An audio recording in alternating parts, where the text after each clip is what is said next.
나무아미타불 관세음보살, 가정에 재물운을 불러오고 평안한 노후를 보내고 싶으십니까? 그렇다면 인생의 황혼역에 자식에게 버림받고 텅 빈 손으로 남지 않으려면 이 늙은 중의 말을 귀담아 들으십시오. 세상 모든 일은 원인과 결과가 있는 법, 즉 인과응보, 인고잉보입니다. 우리는 흔히 평생 자식을 위해 고생하고 시집 장가 보내고 집 사주고 땅 사주느라 내 인생을 다 바쳤다고 생각하는 버릇이 있습니다. 그러다 문득 정신을 차려보면 어느덧 나이는 환갑을 훌쩍 넘겼습니다. 그때 누군가 당신 손에 남은 것이 무엇이요? 라고 물으면 어떤 이는 자식이 셋인데 하나는 호주에, 하나는 이탈리아에, 막내는 서울에 삽니다. 라며 자식들을 자랑합니다. 또 어떤 이는 그래도 번듯한 자동차 한 대와 집 한 채는 마련했지요. 라고 말하고 다른 이는 평생을 정직하고 선량하게 살아 장관 표창도 4번이나 받았고 40년, 30년 근속 훈장도 받았지요. 라며 자신의 공적을 늘어놓습니다. 다들 그렇게 자신이 이룬 성취를 자랑하곤 합니다. 물론 그것도 좋습니다. 평생을 바쳐 이룬 소중한 결실이니 존중받아 마땅합니다. 하지만 그 모든 것이 우리의 노후가 편안하고 자식들이 우리를 진심으로 존경하며 우리가 자식들에게 짐이 되지 않을 것이라는 보장을 해주지는 못합니다. 그래서 저는 아직 늙지 않은 아직 기회가 있는 분들에게 이 이야기를 나누고 싶습니다. 이미 나이가 들어 돌이켜보니 가진 것이 없다면 지금부터라도 시작해야 합니다. 그러니 이제 30, 아직 예순이 되지 않은 분들은 귀를 기울여 지금부터라도 삶을 바꾸어 다음 3가지를 꼭 마련하도록 노력하십시오. 첫째, 부지런히 일하고 아끼고 절약하며 계획적인 소비를 해야 합니다. 꼭 필요한 곳에만 돈을 쓰고 남들 따라 유행을 택느라 헛돈을 쓰지 마십시오. 나이가 들면 반드시 있어야 할 첫 번째는 바로 저축 통장입니다. 액수는 형편에 따라 다르겠지요. 어떤 이는 3억, 5억, 10억을 모을 수도 있고 어떤 이는 이 3억을 모을 수도 있습니다. 혹은 통장에 돈은 없지만 팔면 몇 억은 받을 수 있는 땅 한 쟁기라도 있으면 그것 또한 훌륭한 저축입니다. 가장 두려운 것은 아무것도 없이 그저 누군가의 도움만 바라보며 앉아 있는 것입니다. 텃밭에 채소 몇 쟁기나 팔아 푼돈을 손에 쥐고 반찬값에 보탰으며 나머지는 자식들이 보내주는 돈이나 80세가 넘어 나라에서 주는 노령연금 몇 푼을 기다리는 삶을 살아서야 되겠습니까? 그 돈은 겨우 쌀 10kg를 사서 연명할 정도의 푼돈에 불과합니다. 나이가 들수록 돈은 더 많이 필요합니다.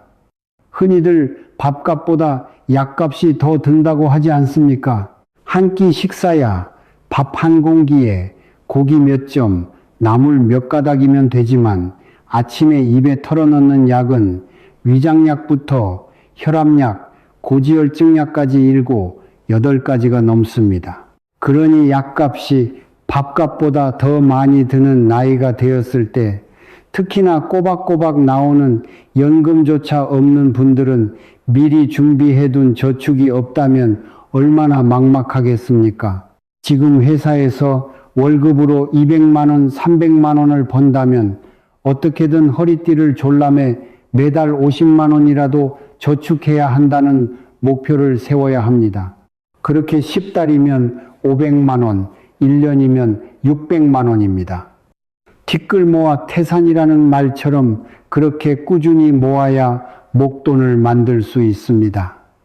인생이 어디 복권 당첨처럼 한순간에 바뀌는 것이 아니지 않습니까? 오히려 그런 요행을 바라는 도박은 가정을 파탄으로 이끌 뿐 노후 자금을 마련해 주는 경우는 거의 없습니다. 그러니 하루라도 젊을 때부터 자신의 미래를 준비해야 합니다. 제가 하나의 통장이라고 말했지만 2개, 3개, 4개면 더 좋겠지요. 주거래 은행에 3권, 다른 은행에 2권, 또 다른 은행에 1권의 통장이 있다면 더할 나위 없이 훌륭합니다. 중요한 것은 노후를 위한 목돈이 있느냐 하는 것입니다.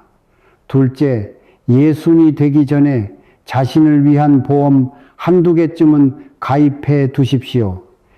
의료보험은 대부분 익숙하실 겁니다. 매년 보험료를 내고 아프면 그 카드를 들고 병원에 가지요.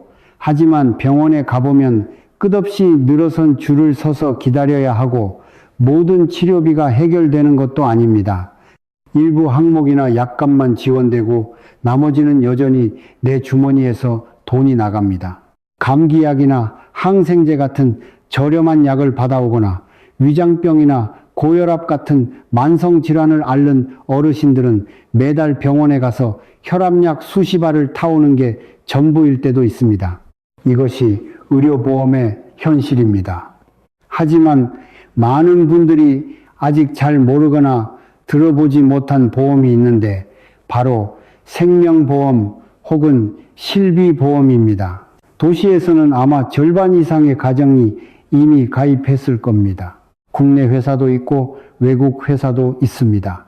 수십 개의 보험사들이 있으니 자신의 권리와 납입금에 대해 꼼꼼히 연구해야 합니다.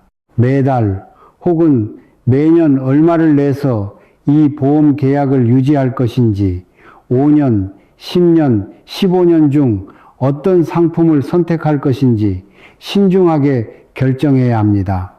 가령 50세에 10년 만기 상품에 가입해 매년 300만 원씩 낸다고 합시다. 만약 이것을 단순히 은행에 저축만 했다면 10년 후 원금은 3천만 원에 불과하고 화폐 가치 하락으로 그 돈의 가치는 더 떨어져 있을 겁니다. 하지만 보험은 몇 가지 큰 이점이 있습니다. 첫째, 늙고 병들었을 때 병원비 부담을 크게 덜어줍니다. 좋은 의료시설을 선택할 권리가 생기고 국영 의료시설에서 하염없이 줄을 서서 기다릴 필요가 없습니다. 훨씬 더 많은 혜택을 누릴 수 있습니다. 그러니 아직 잘 모른다면 인터넷을 검색해 보거나 이미 보험에 가입한 지인에게 물어보십시오. 혹은 보험 설계사에게 연락하면 집까지 찾아와 자신의 재정 상황에 맞는 상품을 친절하게 상담해 줄 것입니다. 왜냐하면 첫째로 아프거나 다쳤을 때 보험이 경제적 부담의 상당 부분을 덜어주어 마음의 안정을 주기 때문입니다. 큰 수술을 받거나 중병에 걸렸을 때 보험이 없으면 집안 기둥뿌리가 뽑힌다는 말이 괜히 있는 것이 아닙니다. 특히 생명보험은 의료보험과 다릅니다.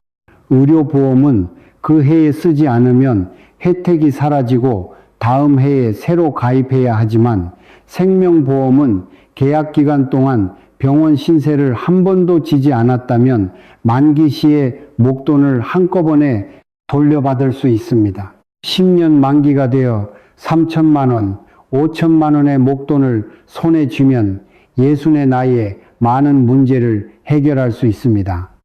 아직 힘이 남아있다면 그 돈으로 작은 차를 사서 기사 일을 시작할 수도 있고 집을 수리하거나 여행을 다닐 수도 있습니다. 남은 돈은 다시 저축통장에 넣어두고 매달 이자를 받으며 생활비로 쓰는 것도 좋은 방법입니다. 그러니 두 번째로 기억해야 할 것은 바로 생명보험 증서입니다. 하지만 세 번째가 가장 중요합니다. 돈이 아무리 많고 보험이 있어도 건강을 지킬 줄 모르면 모든 것이 허사입니다. 2권의 저축통장도 병원 3번이면 모두 사라질 수 있습니다. 오늘 앓고 내일 앓고 모레 입원하면 아무리 좋은 보험이 있어도 소용없습니다. 그러니 가장 중요한 것은 바로 운동하고 좋은 음식을 먹으며 자신의 건강을 지키는 것입니다. 건강한 생활 습관을 갖고 술을 줄이고 운동을 늘리십시오. 그리고 마음을 맑고 밝고 긍정적으로 유지하십시오. 즐겁고 아름답게 사십시오. 남을 미워하거나 시기 질투하지 말고 누구와도 원한을 만들지 마십시오.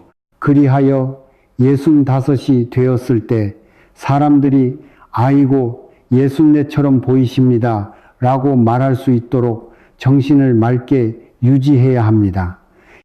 건강에는 육체적 건강과 정신적 건강이 있습니다. 잘 먹고 잘 자고 허리 아프지 않고 척추 문제 없고 고지혈증, 당뇨 없는 것이 육체적 건강입니다. 그리고 특히 정신 건강을 잘 지켜서 헛소리를 하거나 했던 말을 또 하고 모든 것을 잊어버리는 지경에 이르지 않도록 해야 합니다. 심하면 정신분열증 같은 끔찍한 병에 걸릴 수도 있습니다. 잘 먹고도 안 먹었다고 우기고 아무데나 신뢰를 해서 자식들이 눈살을 찌푸리게 만들면 아무리 효심 깊은 자식이라도 3번은 참아도 그 이상은 지치게 마련입니다. 그러니 노력해야 합니다.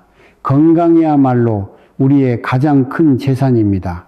건강할 때는 수만 가지 꿈이 있지만 건강을 잃으면 꿈은 단 하나, 바로 건강을 되찾는 것뿐입니다. 젊다고 해서 인생은 짧으니 마음껏 먹고 마시자는 생각은 버리십시오. 밤새도록 카드놀이를 하고 다음날 비틀거리며 출근하는 삶은 스스로를 파괴하는 길입니다. 우리 몸도 기계와 같습니다. 함부로 사용하면 금방 고장나지 않겠습니까? 물건도 아껴 써야 오래 쓰는 법입니다. 영원히 사는 사람은 없지만 이왕이면 70, 80이 되어서도 건강하고 명민하게 살아야 하지 않겠습니까? 그러다 80대 중반이 되어 가벼운 병으로 한두 주 앓다가 떠나는 것은 괜찮습니다. 하지만 살아있는 동안에는 건강해야 합니다.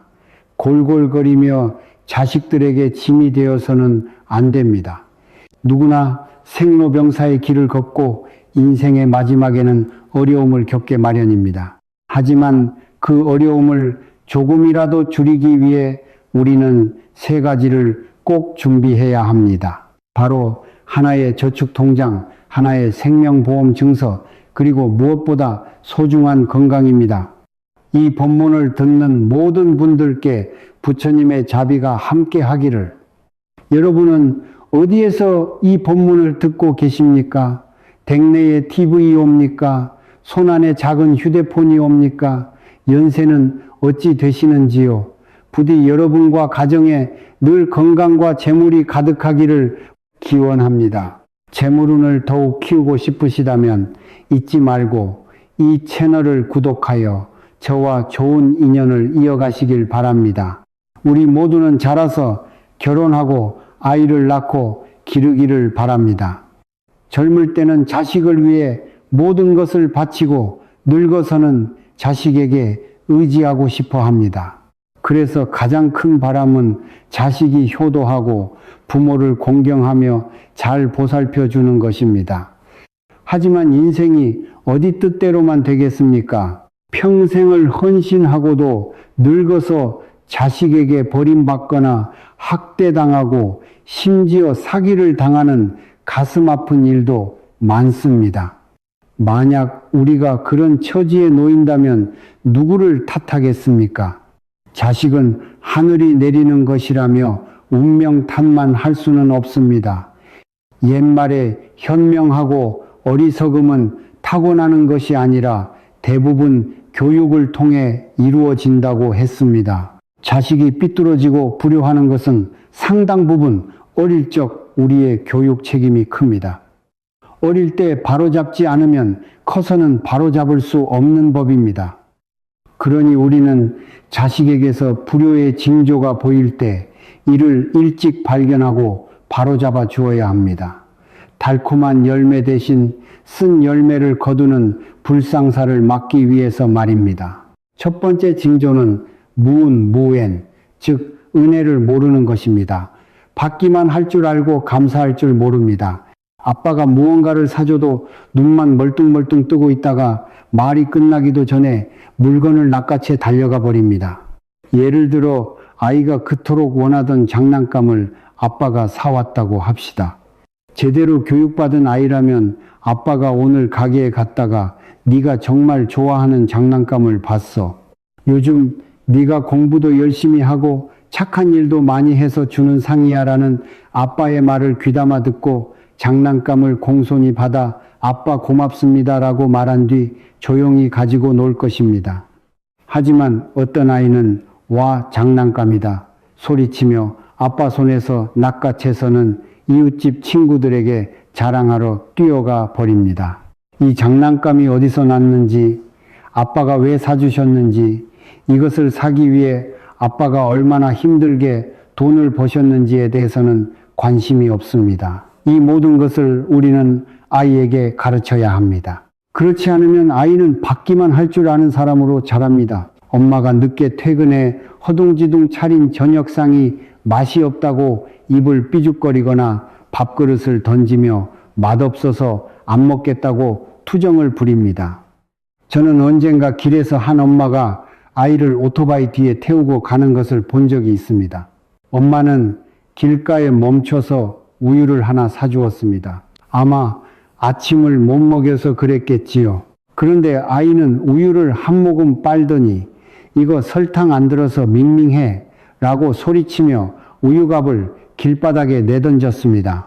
저는 그 엄마가 정신을 바짝 차려야 한다고 생각했습니다. 이것이 바로 아이가 보내는 경고 신호입니다. 하루빨리 바로잡아야 합니다. 무언가를 받았을 때는 감사한 마음을 표현해야 한다는 것, 상대방이 나를 얼마나 아끼기에 이것을 주었는지, 이것을 사기 위해 얼마나 많은 땀과 노력을 기울였는지를 알게 해야 합니다. 이것이 바로 타인에 대한 감사의 시작입니다. 두 번째 징조는 이기심입니다. 오직 자신의 이익만을 생각하고 다른 사람의 이익은 안중에도 없는 것입니다. 엄마가 아파서 누워 있는데도 떼를 쓰며 놀러 가자고 조르거나 아빠가 퇴근해서 피곤해 하는데도 자기를 업고 나가서 장난감을 사달라고 생떼를 씁니다. 엄마가 아침부터 저녁까지 물 한 모금, 죽 한 술 못 넘기고 있어도 엄마 힘들어요. 물이라도 마실래요? 뭐 좀 사다 드릴까요? 라고 묻지 않습니다. 하지만 자신이 원하는 것이 있을 때는 다른 사람의 사정은 아랑곳하지 않고 어떻게든 얻어내고야 맙니다. 닭 요리가 식탁에 오르면 할머니, 할아버지, 아빠, 엄마, 형, 누나가 있는데도 접시를 마구 뒤져서 자기가 가장 좋아하는 크고 맛있는 조각을 찾아 먹습니다. 다른 사람은 생각하지 않습니다. 어른들은 이것을 보고 알아차려야 합니다. 이것이 바로 자기 자신만 생각하는 이기심의 발로라는 것을요. 밥상머리에서라도 바로 가르쳐야 합니다. 얘야, 그 닭고기 조각을 내려놓으렴. 우리 집에는 할아버지, 할머니, 온종일 힘들게 일하고 오신 아빠, 엄마, 그리고 형과 누나가 있단다. 마땅히 어른들께 먼저 권하고 다른 사람들을 먼저 생각해야지. 이렇게 접시를 다 헤집어 놓고 가장 큰 조각을 네가 차지하면 다른 사람들은 뭘 먹으란 말이냐. 그래서는 안 된다. 다른 사람을 먼저 생각할 줄 알아야 한다. 이렇게 한 번, 두 번 계속해서 일깨워 주어야 합니다. 비 온 뒤에 땅이 굳듯 꾸준한 가르침이 아이를 변화시킵니다. 과일 한 접시를 내놓을 때도 아이에게 가장 좋은 것 두세 개를 골라 안방에 계신 할머니께 갖다 드리라고 시키십시오. 할머니 이거 드세요라고 말하게 하십시오. 이것이 바로 자신보다 다른 사람을 먼저 생각하도록 가르치는 방법입니다. 만약 당신의 자녀가 오직 자기 자신만 생각하고 다른 사람을 배려하지 않는다면 그것은 이기심의 징조이니 즉시 바로잡아야 합니다. 세 번째 징조는 부모에 대한 존중 부족과 끊임없는 말대꾸입니다. 무슨 말을 하든 일단 반박부터 하고 봅니다. 우리는 아이들에게 말하는 사람이 있으면 듣는 사람이 있어야 한다고 가르칩니다. 특히 어른이 말씀하실 때는 일단 귀를 기울여야 합니다. 얘야 잠깐만, 왜 그렇게 말대꾸부터 하니? 엄마가 빗자루 가져와서 방 좀 쓸어라라고 말했는데 너는 방 아직 깨끗한데 왜 쓸어요? 저 빗자루질 못해요 라고 바로 대꾸하는구나. 엄마 말을 끝까지 들어볼 수는 없겠니? 삶에서 어려움을 겪을 때마다 부모 탓을 합니다. 아빠가 영어 학원에 안 보내줘서, 엄마가 과외를 안 시켜줘서, 내가 성적이 나쁘고 친구보다 못하다고 불평합니다. 다른 사람들 앞에서도 부모에 대해 나쁜 말을 서슴없이 합니다. 우리 아빠는 먹고 자기만 하고 코만 골아요. 우리 엄마는 뭘 제대로 하는 게 없어요. 라며 손님들 앞에서 부모를 깎아내립니다. 이것은 부모에 대한 존중이 부족한 것입니다. 부모에 대한 존중은 아이로서 자신의 의무를 다하는 행동으로도 나타납니다. 그것이 바로 부모의 바람을 들어드리는 길입니다. 부모는 자식이 잘 먹고 운동하고 건강을 지키며 공부 열심히 하기를 바랄 뿐입니다. 입으로는 엄마 아빠 사랑해요, 존경해요 라고 말하면서 공부는 안 하고 게으름 피우고 모든 것을 부모에게 떠넘긴다면 아무 소용이 없습니다. 부모에 대한 존중은 말뿐만 아니라 행동으로 보여야 합니다. 부모님이 바빠 보이면 방이라도 쓸고 아빠가 퇴근하시면 물 한 잔 드릴까요? 라고 물으며 물이라도 한 잔 따라 드리는 것입니다. 아빠가 목이 마르지 않더라도 물 한 잔을 따라 드리며 아빠 여기 앉아서 좀 쉬세요.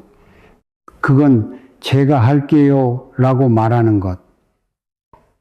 아빠가 무거운 짐을 들고 계시면 제가 들어 드릴게요 라고 말하는 것.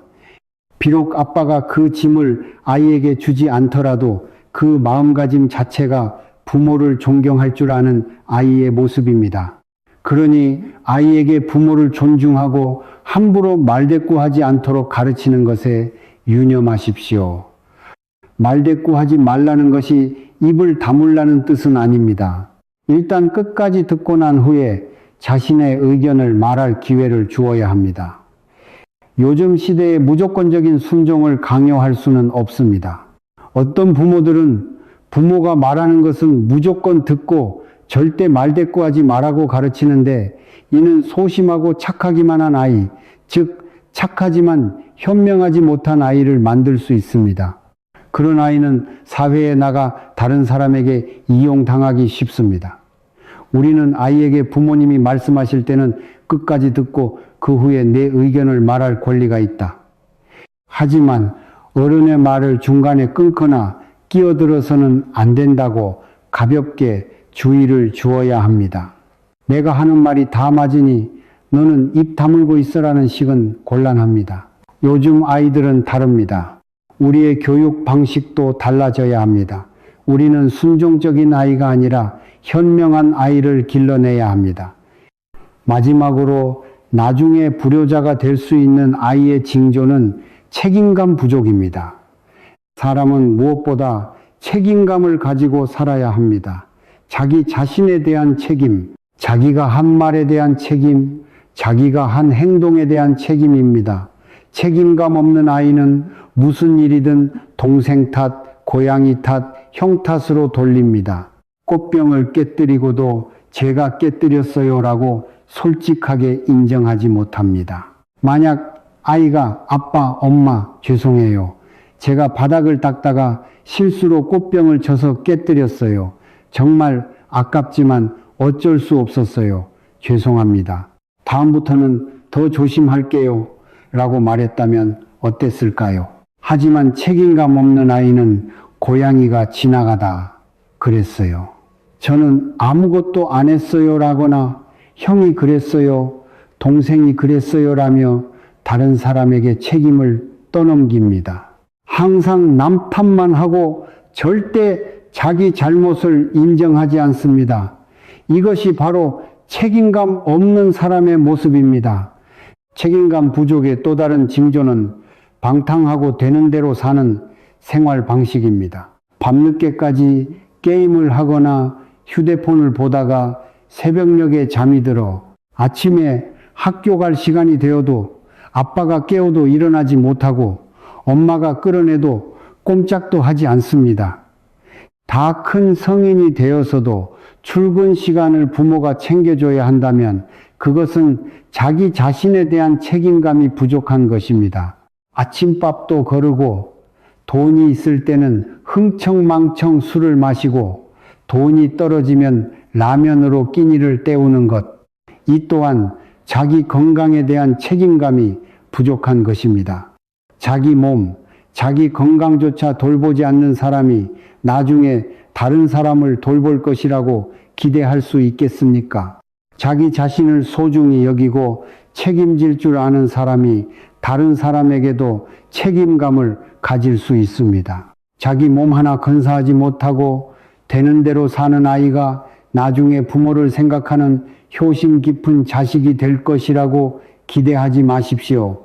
그러니 만약 당신의 자녀에게서 은혜를 모르는 마음, 이기적인 마음, 존중이 부족한 태도, 책임감 없는 모습이라는 4가지 징조가 보인다면 즉시 바로잡고 교육해야 합니다. 아직 늦지 않았을 때 아이가 올바르게 성장할 수 있도록 도와야 합니다. 그래야 훗날 부모에게 효도하는 자식을 기대할 수 있습니다. 이 짧은 이야기가 여러분에게 작은 깨달음이라도 주었기를 바랍니다. 오늘부터라도 자녀에게서 위와 같은 징조가 보인다면 정신을 바짝 차리고 아이를 위한 올바른 길로 이끌어 주시길 바랍니다. 자식 교육은 결코 쉬운 일이 아닙니다. 이전에 저는 요양원에 대해 이야기한 적이 있습니다. 많은 분들이 다양한 의견을 주셨습니다. 어떤 분들은 그것이 문명적인 해결책이라고 동의했고 어떤 분들은 죽어도 집에서 죽지 요양원은 안 간다고 말했습니다. 특히 연세가 많은 어르신들일수록 요양원에 가는 것을 꺼리셨습니다. 하지만 저는 자식들의 심리를 알아보기 위해 직접 조사를 해보았습니다. 저는 자식들이 긍정적인 시각을 갖고 부모님이 인생의 마지막을 가장 편안하고 좋은 환경에서 보낼 수 있도록 배려해 주기를 바랐습니다. 그런데 의외로 부모님을 요양원에 보내는 것을 반대하는 쪽은 자식들이 더 많았습니다. 때로는 노인분들 스스로의 결정보다 자식들의 의견이 더 큰 영향을 미칩니다. 저는 여러 젊은이들 그리고 늙은 부모를 모시고 있는 중년들과 대화를 나눈 후에야 자식들이 부모님을 요양원에 보내지 않으려는 데에는 크게 4가지 이유가 있다는 것을 깨달았습니다. 첫 번째 이유는 주변의 시선과 평판에 대한 두려움입니다. 한국 사람들의 마음 속에는 어릴 때는 부모에게 의지하고 늙어서는 자식에게 의지한다는 생각이 깊이 뿌리 박혀 있습니다. 우리는 어릴 때 모든 것을 부모님께 의지했고 나이가 들면 자식에게 기댈 것을 기대합니다. 우리는 자식을 위해 모든 것을 희생하고 나중에 자식이 커서 늙은 부모를 돌봐줄 것이라고 생각합니다. 사람들은 늙어서 자식 손주들에게 둘러싸여 즐겁게 지내는 모습을 이상적인 노년의 풍경으로 그립니다. 할아버지 할머니가 하얀 머리를 하고 평온한 표정으로 앉아 있고 그 주위를 며느리, 사위, 아들, 딸 그리고 손주들이 둘러싸고 있는 사진. 하지만 솔직히 말해서 그런 사진 한 장을 찍기 위해서도 온 가족을 한자리에 모으는 것은 하늘의 별 따기입니다. 온 가족이 화목하게 모여 사는 풍경은 이제 보기 드문 일이 되었습니다. 그렇기 때문에 사회는 요양원이라는 대안을 생각하게 된 것입니다. 경제적 여유가 있는 노인들이 그곳에 들어가 매일 건강을 체크받고 식사를 제공받고 운동을 하고 아프면 치료를 받으며 다른 노인들과 대화를 나누며 즐겁게 지내는 곳, 혼자 집에 있거나 자식들이 모두 출근하고 텅 빈 집을 지키는 것보다 훨씬 나을 수 있습니다. 혹은 자식들이 멀리 출장이라도 가면 늙은 부모님은 홀로 남아 비틀거리며 부엌에서 밥을 해 드시다가 넘어지거나 뜨거운 물주전자를 들다 데이는 등 위험한 상황에 처할 수도 있습니다. 요양원은 서양에서 시작된 제도이지만 점차 한국에서도 긍정적으로 받아들여지고 있습니다. 하지만 아직까지는 서비스가 보편화되지 않았고 사회적 인식도 부족합니다. 만약 기댈 곳 없는 독거 노인이 국가의 도움으로 사회복지시설에 들어간다면 그것은 국가의 배려이지만 멀쩡히 자식 손주가 있는데, 그것도 자식이 번듯한 직업을 가지고 있는데 부모를 요양원에 보낸다면 사람들은 가장 먼저 불효자식이라고 손가락질할 것입니다. 자식 낳아 힘들게 키워놨더니 이제 교수니 박사니 하면서 잘난 척 하더니 저 큰 집에 늙은 부모 하나 모실 자리가 없어서 요양원에 내다 버리는구나. 사람들은 그 자식이 부모님을 요양원에 모시기 위해 매달 100만 원, 150만 원, 200만 원씩 돈을 내야 한다는 사실은 알지 못합니다. 지금은 돈이 없으면 들어가기도 힘든 곳입니다. 가장 저렴한 곳이 월 100만 원이라고 합시다. 그러면 하루 세끼 평범한 식사가 나오고 아프면 약을 줍니다. 150만 원을 내면 식사와 약은 물론 하루 1시간씩 직원이 말벗이 되어줍니다. 정신적인 부분까지 돌봐주는 것이지요. 200만 원을 내면 그야말로 최고의 대우를 받습니다. 아침이면 직원이 산책을 시켜주고 거동이 불편하면 휠체어에 태워 아름다운 정원을 구경시켜줍니다. 식사도 직접 떠먹여주고 식후에는 약을 챙겨주고 TV가 있는 방으로 모셔다 드립니다. 그야말로 A부터 G까지 모든 것을 책임져 주는 것입니다. 자식들은 부모님을 그곳에 모시기 위해 부모님을 설득하는 것 외에도 재정적인 부담을 감당해야 합니다. 어떤 곳은 6개월치를 한꺼번에 내라고 요구하기도 합니다. 하지만 돈은 어떻게든 마련할 수 있다 해도 가장 무서운 것은 바로 주변 사람들의 시선입니다. 저 집 아들은 늙은 아버지를 요양원에 보냈대. 이런 말을 들으면 무슨 면목으로 사람들을 보겠습니까? 물론 자식들은 요양원이 부모를 내다 버리는 곳이 아니라는 것을 잘 압니다.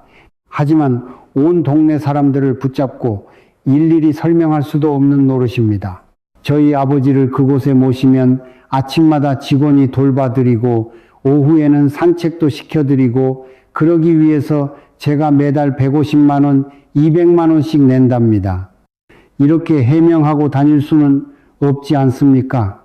결국 사회적 압력과 평판에 대한 두려움 때문에 많은 자식들이 부모님을 요양원에 모시지 못하는 것입니다. 부모님도 그래 좋은 생각이다라고 동의하고 자식도 그 편이 낫다고 생각하지만 주변의 시선 때문에 차마 실행에 옮기지 못하는 것입니다. 두 번째 이유는 돈 문제입니다. 앞서 잠시 언급했듯이 요양원에 들어가려면 상당한 비용이 듭니다.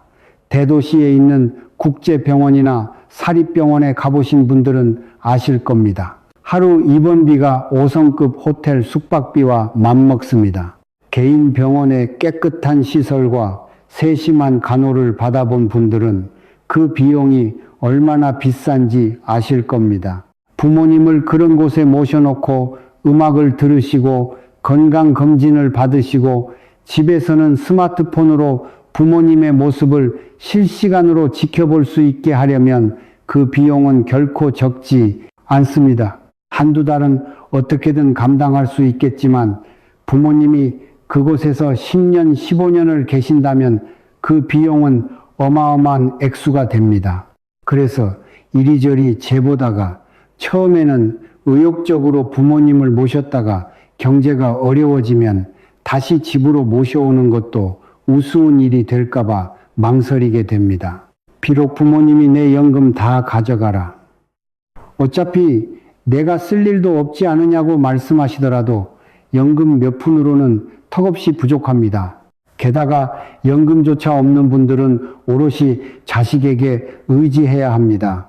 그러니 경제적인 이유로 많은 자식들이 부모님을 요양원에 모시는 것을 망설입니다. 세 번째 이유는 아직 부모님을 이용할 가치가 남아있기 때문입니다. 이용이라는 말이 좀 거칠게 들릴지 모르지만 아직 부모님의 도움을 받을 일이 있다는 뜻입니다. 옛말에 늙은 어머니 한 분이 3명의 하녀보다 낫다고 했습니다. 집에 계신 어머니는 손주도 봐주시고 집도 지켜주시고 청소도 해주십니다. 아직 건강하실 때는 이런저런 집안일을 도와주십니다. 식사도 많이 드시지 않고 우유나 고기도 배부르다며 사양하시지만 일은 쉬지 않으십니다. 특히 할머니가 봐주시는 손주는 마음이 놓입니다. 혹시나 가사도우미가 아이밥을 굶기지는 않을까, 정해진 대로 돌봐주지 않을까 걱정할 필요가 없습니다. 어떤 아들은 자기 회사에 아버지를 경비원으로 채용하기도 합니다. 아버지도 똑같이 제복을 입고 경비실 의자에 앉아 계십니다. 월급도 몇 푼 드리면서 말입니다. 어쨌든 아버지는 그곳에서 당신이 할 수 있는 일을 하시는 겁니다. 그냥 집에서 아무 일 없이 계시거나 요양원에 보내돈을 쓰느니 이렇게라도 부모님이 일을 하실 수 있다면 그 편이 낫다고 생각하는 것입니다. 아직 건강하고 일할 수 있다는 이유로 많은 자식들이 부모님을 요양원에 보내지 않고 곁에 두려고 합니다. 특히 경제적으로 넉넉하지 않은 부부일수록 어머니가 하루라도 더 봐주시면 좋지. 지금 애를 어린이집에 보내면 내 월급의 절반 이상이 보육비로 나갈 텐데라고 생각합니다. 네 번째 이유는 진심으로 부모님을 걱정하고 사랑하기 때문입니다. 요양원 광고를 보면 지상낙원처럼 묘사되어 있습니다. 비슷한 연배의 친구들과 어울려 지내고 천사처럼 예쁜 직원들이 웃는 얼굴로 모든 것을 돌봐준다고 합니다. 하지만 그것은 어디까지나 광고일 뿐 현실은 다를 수 있습니다.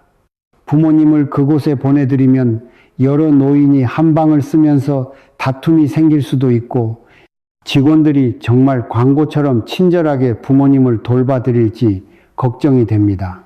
그래서 자식들은 차마 부모님을 보내지 못하고 그냥 우리 집에서 조촐하게 사시는 게 낫겠다고 생각합니다. 집에 있는 나물 반찬 죽 한 그릇이라도 자식 손주들과 함께 먹는 것이 낫지, 비좁더라도 집 한 구석에 자리를 마련해 드리면 되지. 적어도 매일 오가며 부모님의 얼굴을 보고 건강을 확인할 수 있으니 마음이 놓입니다.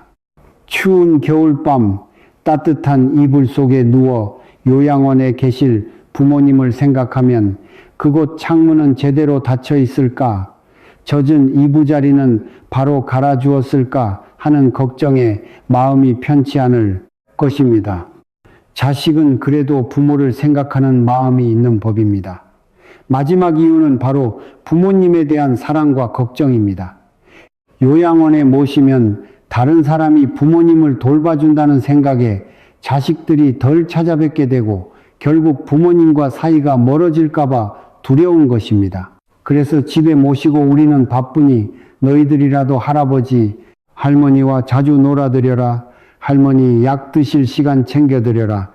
무슨 일 있으면 바로 아빠, 엄마에게 전화해라라며 자식들에게 책임을 나누어 주며 부모님께 관심을 갖도록 합니다. 이 4가지 이유는 제가 누구를 비난하거나 편들기 위해 말씀드리는 것이 아닙니다. 우리 삶의 현실을 있는 그대로 보자는 것입니다. 아무리 긍정적인 현상이라도 그 이면에는 어두운 면이 있기 마련입니다. 새로운 사회 현상에 대해서는 늘 다양한 시각이 존재합니다. 극찬하는 사람이 있는가 하면 혹평하는 사람도 있습니다. 요양원 문제는 앞으로도 오랫동안 우리 사회와 함께 할 것입니다. 사람들의 생각과 인식도 시간이 지나면서 바뀔 것입니다. 언젠가는 아주 평범한 일이 될지도 모릅니다. 어릴 때 아이를 어린이집에 보내듯 늙으면 부모님을 노인 집에 보내는 날이 올지도 모릅니다. 아침에 부모가 아이를 어린이집에 데려다 주듯 나중에는 자식이 아침에 부모님을 노인집 문 앞에 내려드리고 저녁에 모시러 오는 것이 당연한 일이 될 수도 있습니다. 그것을 불효라고 무겁게 생각할 필요가 없을지도 모릅니다. 우리도 어릴 때 생후 7개월밖에 안 된 아이를 직장 때문에 눈물을 머금고 어린이집에 맡겨야 했습니다. 엄마와 떨어지지 않으려는 아이를 보며 얼마나 가슴 아팠습니까? 하지만 삶을 위해 어쩔 수 없는 선택이었습니다. 누군가와 헤어지는 것은 늘 신중한 고민이 필요한 일입니다. 수십 년을 함께 살아온 부모님을 낯선 곳으로 보내는 것은 돈으로 서비스를 사는 문명적인 행위일 수 있지만 그 이면에는 분명 여러 가지 문제점이 있습니다.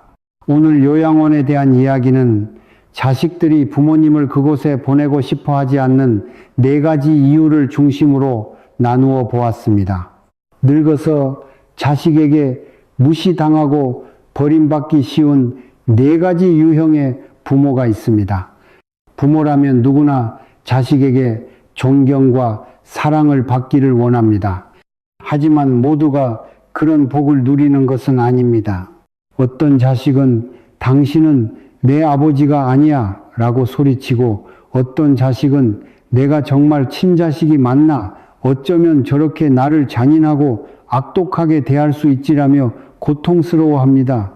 사실 자식이 부모에게 보내는 사랑은 우리가 자식에게 어떻게 대했는지를 비추는 거울과 같습니다. 옛말에 심은 대로 거둔다고 했습니다. 사랑을 심으면 사랑을 거두는 법입니다. 때로 우리는 살면서 완벽하게 모범적인 삶을 살지 못합니다.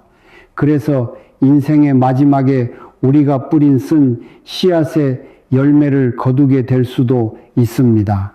많은 사람들이 부모는 선택할 수 없다. 그러니 어떤 부모든 사랑해야 한다고 말합니다. 하지만 사랑은 해야만 하는 의무가 아닙니다. 학대하거나 무시하지 않고 책임감을 갖는 것은 가능할지 몰라도 진정한 사랑은 서로 주고받는 것입니다. 우리가 자식을 진심으로 그리고 올바른 방법으로 사랑할 때 자식은 그 사랑을 느끼고 사랑으로 보답합니다. 단지 부모라는 이유만으로 사랑을 강요할 수는 없습니다. 지금부터 늙어서 자식에게 무시당하고 미움받고 결국 버림받기 쉬운 4가지 부모 유형에 대해 말씀드리겠습니다. 첫 번째는 자녀에게 폭력과 폭언을 일삼는 부모입니다. 사람들은 저마다의 삶의 무게를 지고 살아갑니다. 젊은 시절 부모로서의 당신의 삶이 어떠했는지 모르겠습니다. 하지만 세상에는 종로에서 뺨 맞고 한강에서 눈 흘긴다는 말이 있습니다. 우리도 힘들고 억울하고 불행한 일을 겪으며 살아왔습니다. 그리고 그 분노와 부정적인 감정들을 자식에게 풀어버리곤 합니다. 자식은 샌드백이 아닙니다. 밖에서 인정받지 못하고 무시당한 어떤 아버지는 그 모든 분노를 집으로 가져와 아내와 자식, 즉 자기보다 약한 사람들에게 쏟아냅니다. 사람들은 어떻게 자식을 원수 대하듯 때릴 수 있나라고 말합니다. 원수에게도 그렇게 잔인하게는 못할 겁니다. 매로 때리고 소금과 고춧가루를 상처에 문지르기도 합니다. 이성을 잃고 어린 자식을 연못에 던져버리고는 혼자 헤엄쳐 나오라고 소리치는 아버지도 있습니다. 주변 사람들은 그 모습을 보며 도대체 무슨 분노를 자식에게 푸는 것인지 이해할 수 없다고 말합니다. 자녀에게 가해지는 모든 폭력은 아이 마음에 지울 수 없는 상처를 남깁니다. 어릴 때는 아버지를 두려워합니다. 아버지를 보면 호랑이를 본 것처럼 무서워합니다. 사랑이나 친밀감은 찾아볼 수 없습니다. 조금 더 크면 이 집에서 벗어나고 싶다는 생각만 하게 됩니다. 그리고 마침내 독립하여 스스로의 삶을 꾸리게 되었을 때 그 아버지에 대한 어떤 애틋한 감정도 느끼지 못합니다. 아버지를 떠올리면 내 맞던 기억만 생생하기 때문입니다. 어머니도 마찬가지입니다. 삶이 불행했거나 시집살이가 고되었거나 남편과의 관계가 원만치 못했던 어떤 어머니들은 그 모든 분노를 자식에게 쏟아냅니다. 자식에게 저주에 가까운 폭언을 퍼붓습니다. 그 말을 듣는 자식은 내가 정말 친자식이 맞을까? 어떻게 나를 낳은 어머니가 저런 끔찍한 말을 할 수 있을까? 라며 고통스러워합니다. 사랑 대신 폭력과 폭언 비난 속에서 자란 아이는 감정이 메마르게 되고 부모에 대한 사랑을 키울 수 없게 됩니다. 이런 아이들은 커서 어떻게든 부모에게서 멀리 떠나려고 할 것입니다. 두 번째는 자식을 공평하게 대하지 않는 부모입니다. 딸 서너세, 아들 하나 있는 집에서는 을의 아들만 위합니다. 모든 것이 장남 위주, 막내 아들 위주입니다. 딸들에게는 딸 자식은 시집 가면 그만인 출가 외인이다라며 상처 주는 말을 합니다. 설날에 새 옷을 사줘도 아들 것만 좋은 것으로 사주고 딸들은 언니 옷을 물려 입힙니다. 마치 친자식이 아닌 것처럼 느껴지게 만듭니다. 입으로는 어떤 자식이든 내 자식이다 라고 말하면서도 많은 가정에서 여전히 아들을 딸보다 중시하는 경향이 있습니다. 아들, 딸 차별이 없는 경우에도 유독 예쁘고 잘생겼거나 똑똑하고 공부 잘해서 부모를 기쁘게 하는 자식만 편애하는 부모가 있습니다. 반면에 조금 느리거나 장애가 있거나 외모가 뛰어나지 않은 자식에게는 부끄러워하고 무시하며 방치합니다. 옛말에 하늘은 부족한 것을 채워준다고 했습니다. 조금 부족한 사람에게는 하늘도 보상을 해준다고 하는데 부모가 되어서 자식을 차별해서야 되겠습니까? 예쁘고 똑똑한 자식만 사랑하고 그렇지 않은 자식은 무시하는 것. 자식들은 그 모든 차별을 마음속 깊이 새겨둡니다. 특히 차별받고 무시당한 자식은 그 상처를 잊지 않고 언젠가 되갚으려 할 것입니다. 엄마 아프시면 항상 예뻐하시던 오빠한테 전화하세요. 늘 오빠가 최고였잖아요. 우리는 시집 가면 그만인 딸들이잖아요. 이제 와서 우리한테 뭘 바라세요? 이렇게 말하는 딸들이 실제로 있습니다. 중요한 집안일이 생겨도 서로에게 미룹니다. 엄마가 믿고 의지하는 집안을 빛낸 잘난 아들한테 가서 부탁하세요. 우리는 무식하고 못나서 아무것도 못해요. 결국 부모가 자식들 사이에 분열을 조장한 셈입니다. 부모는 자식들 간의 화합을 돕는 중심이 되어야 합니다.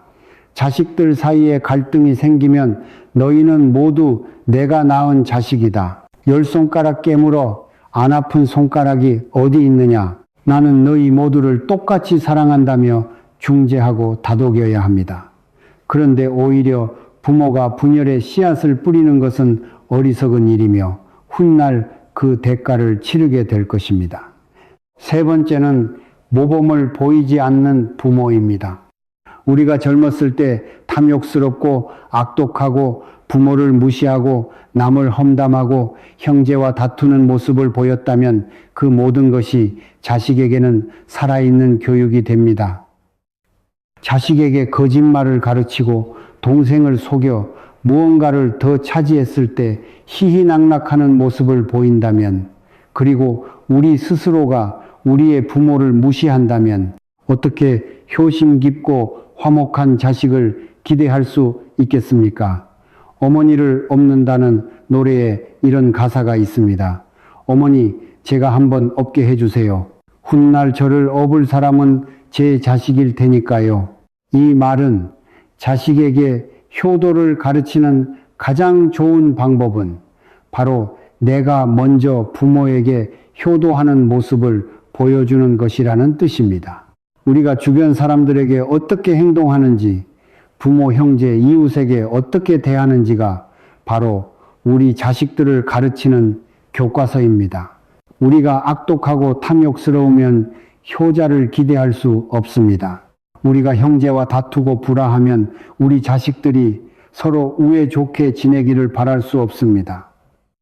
그래서 자식을 보고 나를 고치고 부모를 보고 자식을 짐작한다는 말이 있는 것입니다. 아내를 얻으려면 그 집안을 보고 남편을 얻으려면 그 혈통을 보라는 말도 있습니다. 물론 모든 경우가 다 그런 것은 아닙니다. 좋은 가풍 속에서 자랐지만 삐뚤어지는 자식도 있고 어려운 환경 속에서도 훌륭하게 자라는 사람도 있습니다. 하지만 일반적으로는 부모의 삶의 방식이 자식에게 가장 큰 영향을 미칩니다. 그러므로 모범을 보이지 않는 부모는 훗날 자식에게 무시당하고 버림받을 수 있습니다. 네 번째는 탐욕스럽고 이기적이며 심지어 불법적인 일도 서슴지 않는 부모입니다. 돈을 위해서라면 어떤 나쁜 짓도 마다하지 않는 부모 말입니다. 세상에는 인과응보라는 것이 있습니다. 미신이나 종교적인 차원을 떠나서 과학적으로도 이는 매우 합리적인 말입니다. 선량하게 살면 자식들도 곁에서 그 선량함을 배우게 됩니다. 부모가 탐욕스럽고 이기적이며 돈을 위해 법을 어기고 부정한 관계를 맺고 무책임하다면 자식들도 그것을 배우게 됩니다. 아내와 자식에게 폭력을 휘두르는 아버지를 보고 자란 아이는 처음에는 두려워하지만 나중에는 자신도 폭력으로 문제를 해결하는 법을 배웁니다. 늘 아버지의 폭력을 목격하며 자란 아이는 학교에 가서 친구들과의 갈등을 주먹으로 해결하려 합니다. 알고 보면 그 아이의 아버지도 술에 취해 아내와 자식을 때리는 사람이었던 경우가 많습니다. 아이의 문제 행동은 결국 부모에게서 배운 것을 실천하는 것뿐입니다. 그러므로 우리는 자식이 부모를 무시하고 버리고 무책임하게 대하는 것을 볼 때 단순히 그 자식만을 탓해서는 안 됩니다. 저런 불효자식, 저런 못된 놈이라고 욕하기 전에 혹시 이것이 부모의 모범적이지 못한 삶이 낳은 결과는 아닌지 되돌아보아야 합니다. 이 이야기가 아직 젊고 자녀를 키우고 있는 분들에게 작은 성찰의 계기가 되기를 바랍니다. 우리가 오늘 자녀에게 어떻게 사랑을 베풀고 어떻게 삶을 살아가는지에 따라 훗날 자녀에게서 그대로 돌려받게 될 것입니다. 그것이 바로 인생의 가장 큰 불행이자 행복의 갈림길입니다. 남에게 무시당하는 것도 가슴 아픈 일이지만 내가 낳고 기른 자식에게 경멸당하고 버림받는 것은 그보다 10배는 더 고통스러운 일입니다. 우리 모두가 조금 더 모범적인 삶을 살기 위해 노력하기를 바랍니다. 이전에도 저는 부모가 언제 자식에게 재산을 물려주어야 하는지에 대해 이야기한 적이 있습니다. 그 이야기가 나간 후 많은 분들이 댓글을 달거나 개인적으로 메시지를 보내 다양한 의견과 심지어 반박을 보내주셨습니다. 어떤 분은 자식에게 일찍 알려줘서 적어도 자기 아비처럼 고생하지는 않게 해야 한다. 나는 맨주먹으로 시작했지만 자식에게는 걱정 말고 차근차근 내 일을 하거라. 어차피 저것은 다 네 것이 될 테니라고 말해줘서 마음의 짐을 덜어줘야 한다고 말씀하셨습니다. 하지만 또 다른 분은 절대 안 된다. 자식에게 미리 알려주면 안 된다. 갑자기 큰 돈이나 집이 생긴다는 것을 알게 되면 자기가 마치 출발선이 다른 사람인 줄 알고 노력하지 않게 된다. 그러니 내가 살아있는 동안에는 모든 재산은 내 이름으로 내 것으로 가지고 있어야 한다. 내가 죽으면 법에 따라 당연히 자식들 것이 될 텐데 못하러 미리 주나라고 말씀하셨습니다. 실제로 자식이 아직 젊을 때 경제적 여유가 있는 부모가 아들에게 얼마, 딸에게 얼마씩 목돈을 쥐어주는 경우가 적지 않습니다. 가난한 집에서는 꿈도 못 꿀 돈입니다. 몇 억이라는 돈이 엄청나게 큰 돈은 아닐지 몰라도 어려운 사람들에게는 상상도 못할 액수입니다. 부모는 자식이 그 돈을 종잣돈 삼아 성공하기를 바랍니다. 맨손으로 부자가 되기는 어렵다는 말처럼 자식에게 약간의 기반을 마련해 주어 덜 고생하고 더 나은 삶을 살기를 바라는 마음입니다. 하지만 3년 뒤 돌아보면 부모가 준 돈은 한 푼도 남지 않은 것은 물론 오히려 빚더미에 앉거나 법적인 문제에 휘말리는 경우가 많습니다. 아직 생각이 어리고 사회 경험이 부족한 젊은이가 갑자기 큰 돈을 손에 쥐면 자신이 마치 금수저인 양 노력할 필요가 없다고 생각하게 됩니다. 심지어 그 돈을 엉뚱한 곳에 투자하거나 도박이나 마약 같은 나쁜 길로 빠져 돈뿐만 아니라 건강과 인생까지 망치게 됩니다. 기억해야 할 것은 현재 자식에게 물려줄 만한 재산이 있는 분들은 우리 사회 전체에서 그리 많지 않다는 사실입니다. 아마 10-15% 정도일 것입니다. 나머지 80-90%는 저를 포함하여 평생을 열심히 일해도 늙어서 아플 때 자식에게 패끼치지 않을 정도의 작은 돈을 모으는 것이 전부일 것입니다. 자식에게 물려줄 만한 큰 재산이 있다는 것은 어려운 일입니다. 하지만 그 10% 남짓한 분들이 자식에게 물려주는 재산은 우리 사회 전체로 보면 결코 적은 액수가 아닙니다. 재산이 있다는 것은 귀한 일이지만 그 재산을 자식에게 주었을 때 그것이 자식의 삶에 동기부여가 되고 더 나은 삶을 위한 발판이 되어야 의미가 있습니다. 만약 잘못된 시기에 물려준 재산이 오히려 자식의 인생을 망치게 한다면 그것은 자식을 해치는 일이 됩니다. 그렇다면 과연 언제 자식에게 재산을 물려주거나 상속 계획을 알려주는 것이 좋을까요? 집집마다 사정은 다르겠지만 제가 수많은 가정을 접하며 얻은 지혜를 바탕으로 3가지 시점을 말씀드리고자 합니다. 첫 번째 시점은 자식이 충분히 성숙했을 때입니다. 많은 분들이 성숙의 기준이 무엇이냐고 묻습니다. 참으로 어려운 질문입니다. 어떤 사람은 30이 넘어도 철없는 아이 같고 어떤 사람은 25만 되어도 어른스럽습니다. 여기서 말하는 성숙은 사회적인 평가를 의미합니다. 단순히 주민등록증 나이를 기준으로 판단해서는 안 됩니다. 만 18세가 되면 법적으로는 성인이지만 그것만으로는 충분하지 않습니다. 성숙의 징표는 다음과 같습니다. 스스로의 힘으로 직업을 갖고 생계를 유지할 수 있는가? 삶에 대한 뚜렷한 의지가 있는가? 가정을 이루었다면 아내와 자식을 책임지고 있는가? 그리고 부모의 재산이 없더라도 자신의 삶을 잘 꾸려나가고 있는가? 이것이 바로 성숙의 증거입니다. 만약 당신에게 30살 된 외아들이 있는데 아직 결혼도 하지 않고 변변한 직업 없이 부모 돈에 의지해 살며 1년에 2-3명의 여자를 만나고 헤어지기를 반복한다면 그 아들은 성숙하다고 볼 수 없습니다. 반대로 25살의 자식이 대학을 졸업하고 착실하게 직장 생활을 하며 비록 부유하지는 않지만 자기 힘으로 가정을 꾸리고 심지어 부모님 집에서 독립하여 월세방을 얻어 살아간다면 그 자식은 이미 성숙한 것입니다. 바로 이때가 자식과 상속에 대해 이야기할 수 있는 첫 번째 시점입니다. 두 번째 시점은 부모가 건강하고 정신이 온전할 때입니다. 정신이 온전하다는 것은 공증사무소나 법률사무소에 가서 유언장을 작성할 때 그 내용을 한자 한자 꼼꼼히 듣고 그 의미가 자신의 뜻과 정확히 일치하는지 판단한 후 자신의 손으로 직접 서명할 수 있는 상태를 의미합니다.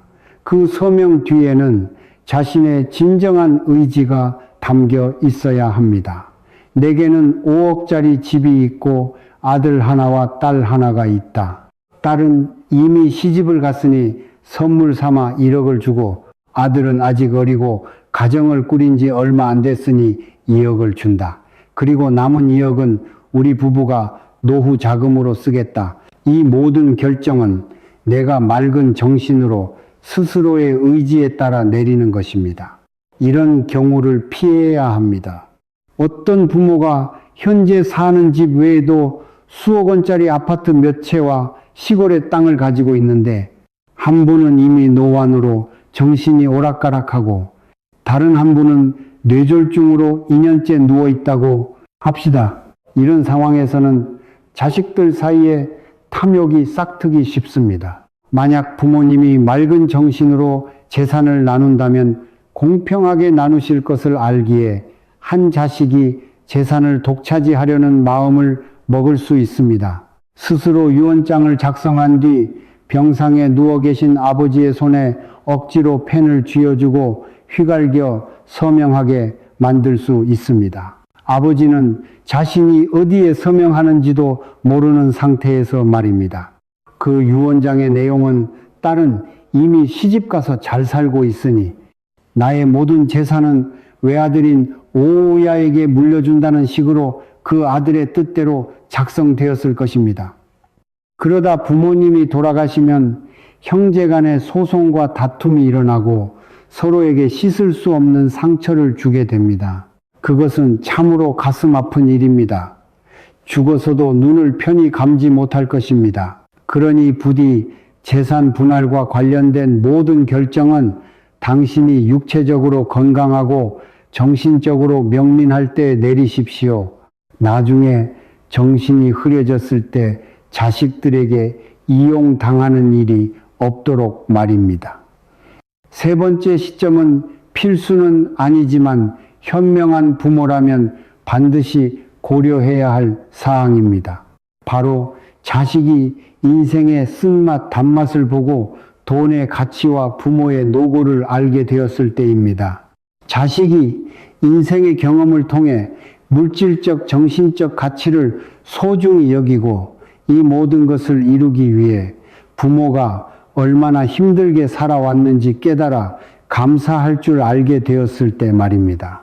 돈 한 푼에 담긴 땀과 눈물의 의미를 모르는 자식에게 재산을 물려주는 것은 위험한 일입니다. 그런 자식은 부모의 재산을 당연하게 여기고 나를 낳았으니 나에게 주는 것이 당연하지 누구에게 주겠어 라고 생각하며 감사할 줄 모릅니다. 심지어 재산 분할이 끝나고 나면 더 이상 부모에게 잘해줄 필요가 없다고 생각하여 부모를 무시하고 학대할 수도 있습니다. 한 번 준 재산을 다시 뺏을 수도 없는 노릇이니 부모는 속수무책으로 당할 수밖에 없습니다. 그러니 세 번째 시점은 매우 중요합니다. 바로 자식의 인성과 삶의 태도를 보고 판단하는 것입니다. 당신의 자식이 세상에 나가 넘어지기도 하고 빈털터리가 되어보기도 했지만 다시 자신의 힘으로 일어서서 이제는 돈의 소중함을 알고 부모를 공경할 줄 아는 사람이 되었을 때 그때 당신의 피와 땀이 담긴 평생의 결실을 물려주십시오. 그래야 당신도 마음 편히 눈을 감을 수 있고 그 재산도 가치 있게 쓰일 것입니다. 물려줄 재산이 없다면 어떻습니까? 자식에게 올바른 가치관과 훌륭한 가풍을 물려주는 것만으로도 충분합니다. 하지만 만약 재산을 물려줄 여유가 있다면 부디 이 세 가지 시점을 신중하게 고려하시어 당신의 사랑이 자식에게 독이 아니라 약이 되게 하시길 바랍니다.